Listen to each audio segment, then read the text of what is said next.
सभापति 9 महोदय, को तो मिला ही है। यह बिहार विधान परिषद राज्य सरकार से अभिस्ताव करती है कि वह राज्य के सरकारी तथा मान्यता प्राप्त माध्यमिक उच्च माध्यमिक विद्यालयों में विभागीय अधिसूचना के तहत निर्धारित अवकाश तालिका के अनुरूप ही नामांकन, पंजीयन, परीक्षा आदि कार्यों के साथ साथ प्रशिक्षण कार्यक्रमों को भी आयोजित कराना सुनिश्चित करावे। माननीय सभापति महोदय, इस संकल्प के लाने के पीछे उद्देश्य यही है, प्रशासनिक विभाग, शिक्षा विभाग, लेकिन बिहार विद्यालय परीक्षा समिति द्वारा चाहे वो मासिक परीक्षा हो या वार्षिक परीक्षा हो या सेंटअप परीक्षा हो, विभाग द्वारा यूडाइस कोड का कार्य हो, पंजीयन कार्य हो, परीक्षा प्रपत्र भराने का कार्य हो, आए दिन लगभग 5-7 वर्षों से देखा जा रहा है विभागीय जो अधिसूचना है, जो निर्धारित अवकाश तालिका है, उसकी अनदेखी करके बिहार विद्यालय परीक्षा समिति भी और विभाग भी, एक बिहार शिक्षा परियोजना है, एक SCERT है, राज्य शिक्षा एवं शोध संस्थान, शिक्षण प्रशिक्षण संस्थानों में छुट्टी में ही चलाती है। तो ये कहां का नियम है? एक तरफ प्रशासनिक विभाग छुट्टी निर्धारित करती है, दूसरी तरफ छुट्टी के दिन परीक्षा लिया जाता है। सामान्य प्रशासन का सभापति महोदय पत्र है बिहार सरकार का, मंत्री महोदय, जो कि अगर छुट्टी के दिन कोई भी कार्य किन्हीं से लिया जाएगा तो 1 दिन के बराबर वेतन दिया जाएगा। काहे नहीं क्षतिपूर्ति दिया जाता है? उसके बदले एक और विकल्प है, अगर छुट्टी के दिन कोई भी कार्य होगा तो उसके लिए अतिरिक्त अवकाश देय होगा, लेकिन कहीं कुछ देय नहीं होता है। पिछले साल ग्रीष्मावकाश की चोरी कर ली गई। मतलब हम इस सबको इसलिए कह रहे हैं, सभी सदन जान रहे हैं, सदन में भी ये बात उठी थी, ग्रीष्मावकाश में छात्र छात्राओं के लिए अवकाश निर्धारित था और शिक्षकों को ग्रीष्मावकाश में सिर्फ स्कूल में बैठने के लिए कहा गया। तो ये क्या क्या विभाग में हो रहा है? अभी भी मंत्री महोदय को हम धन्यवाद देते हैं, मुख्यमंत्री महोदय को भी धन्यवाद देते हैं, जो कि 10 से 4 बजे का जो समय था, जो दैनिक अवकाश था, जो विद्यालय संचालन का था, उसमें शनिवार को मंत्री महोदय छोड़ दिया गया है।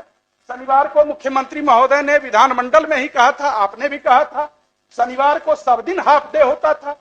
तो ये सब जो हो रहा है, कम से कम इसको आप माननीय मंत्री जी के लिए कुछ छोड़िए। महोदय विभागीय स्तर पर ये स्पष्ट मंत्री महोदय कर दें, चूंकि मैं कोई ये संकल्प लाने की जरूरत ही इसलिए हुई, जो कि जो सामान्य प्रशासन विभाग का निर्देश है, उसके तहत या तो क्षतिपूर्ति उनको अवकाश दें या तो उनको 1 दिन के बराबर वेतन दें, नहीं तो आप ये निर्धारित कर दें जो शिक्षा विभाग का अवकाश है, उस अवकाश के दिन कोई भी कार्य नहीं होगा, चाहे विविध प्रोत्साहन योजना हो वो भी खोल दिया जाता है। छठ के दिन पूजा है, लोग अर्घ देने जाएंगे, उस दिन ऑनलाइन आप नामांकन कीजिए, रजिस्ट्रेशन कीजिए, अब टीचर वहां बैठे रहेंगे, तो छुट्टी क्यों दे? तो मंत्री महोदय इसको संजीदगी से सहानुभूति ठीक है, बोल रहे और शनिवार को हाफ डे को देखा।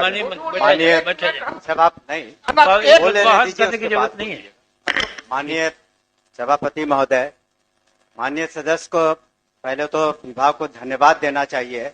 ये महिलाओं के कहने पर हमने जितिया पर्व पर कभी छुट्टी नहीं रहती थी, हमने दिया। छठ के पर्व पर 1 दिन अतिरिक्त अवकाश दिया, क्योंकि महिलाओं की संख्या शिक्षा विभाग में ज्यादा है।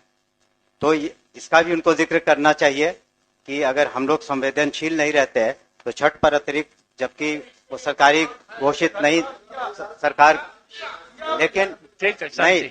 और दूसरी बात है कि हाँ, लेकिन जहां तक प्रश्न है कि हम लोग जो सरकारी अवकाश घोषित है, हम लोग कोशिश कर रहे हैं, कभी कभी उसमें विसंगति हो सकती है, बट सामान्यतः हमने निर्देश दिया है कि जो भी सरकारी अवकाश है वो आप उस पर छुट्टी और काम न लें।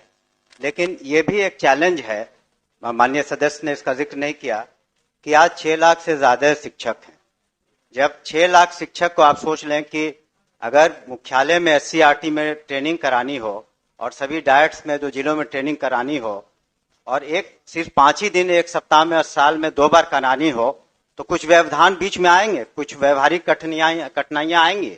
हम लोग नहीं चाहते हैं कि अब प्रशिक्षित टीचर जो हैं 6 लाख बच्चों को पढ़ाएं, तो इसमें कभी कभी व्यवहारिक कठिनाइयां आती हैं, उसको हम स्वीकार करते हैं। लेकिन सामान्यतः आपने देखा होगा, खुद स्वीकार भी करेंगे कि जहां तक शिक्षकों का प्रश्न है, चाहे यूनिवर्सिटीज हो चाहे स्कूल्स हो, जो भी शिकायतें थी हम लोगों ने उसको ओपन माइंड से सुना है और निराकरण करने की कोशिश की है।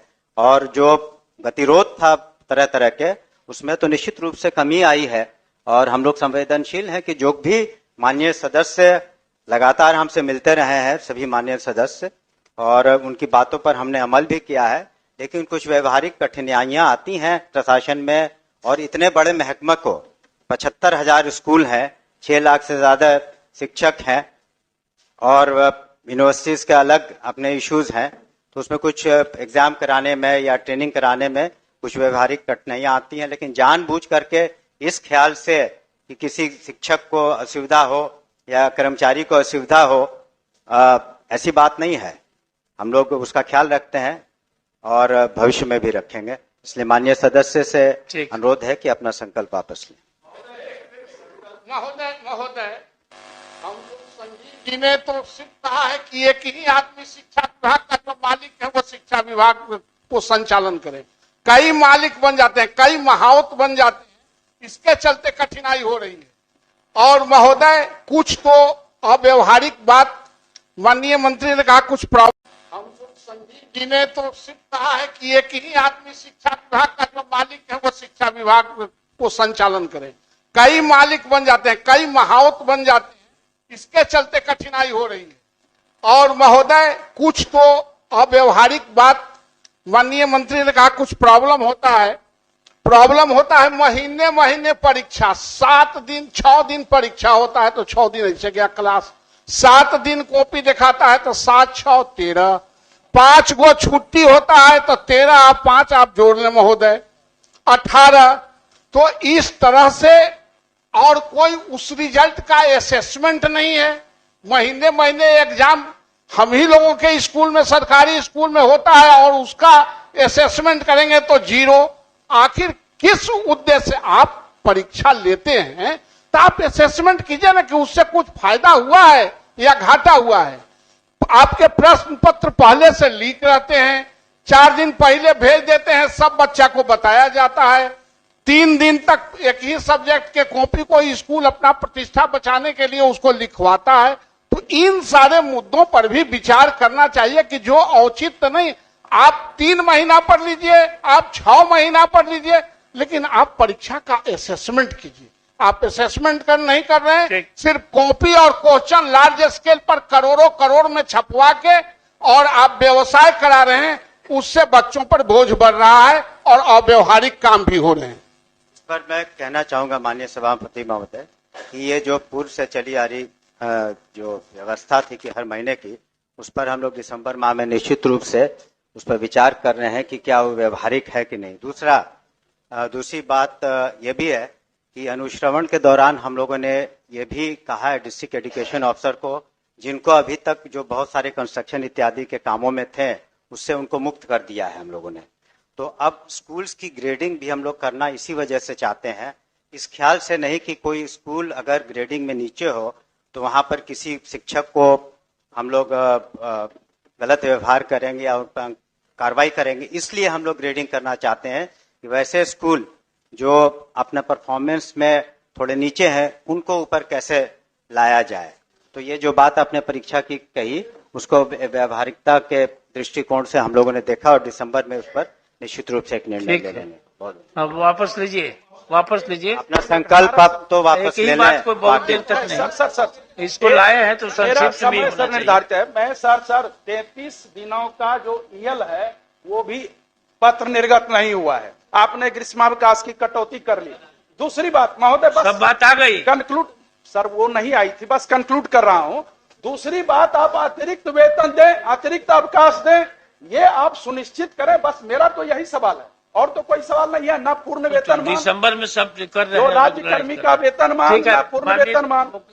माननीय मंत्री ने आपसे आग्रह किया है। आपके इस वचन से, जो कि मैं इसको दिसंबर तक में देखूंगा, परीक्षा के मामले में भी और अवकाश के मामले में भी प्रशासनिक विभाग ही कार्य कराएगा। आप कृपया अपने स्तर से बिहार विद्यालय परीक्षा समिति और शिक्षण प्रशिक्षण संस्थान को भेज दें पत्र, और उसके बाद मैं वापस लेता हूं। ठीक, संकल्प अनुमति से वापस लिया गया। माननीय सदस्य नागेंद्र कुमार।